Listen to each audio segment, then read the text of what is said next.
Malinaw pa sa isip ni Evangeline ang nangyaring pambabadil sa duwang miyembro kang 31st Infantry Battalion. Nangyari kaya ang krimen sa atubangan mismo kan sa iyang tindahan sa market site Barangay Kutmon, Kamalig, Albay, amay kasubong aga. Istorya ni Evangeline, nailing niya pa man na nanaod ang mga biktima hasta kang makaabot sa tangod kan tindahan niya asin basang nasa ng pinagbabadil. Dara kang sobrang takot. Dain niya naman daan natandaan ang itsura kan mga sospek. Huli ta tulos da siyang duminulag. Nailing ko, pinapuputokan, lulag na ako, di ko din ako ibang nailing. Diyan sa likodan, kasi ring gaduman sa tao.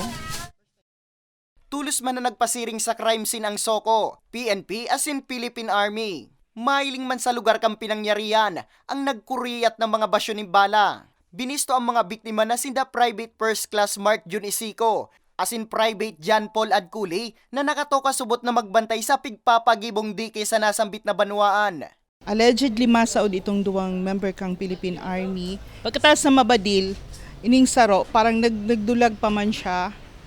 Pero nabukod siya kang sarong sospek.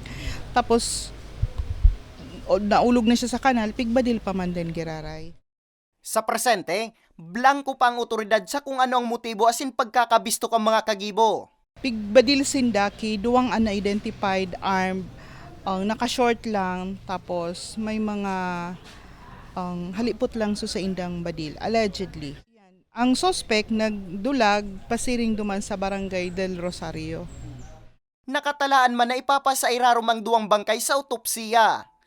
Para sa mga baretang tatak Bicol, Nomer Corporal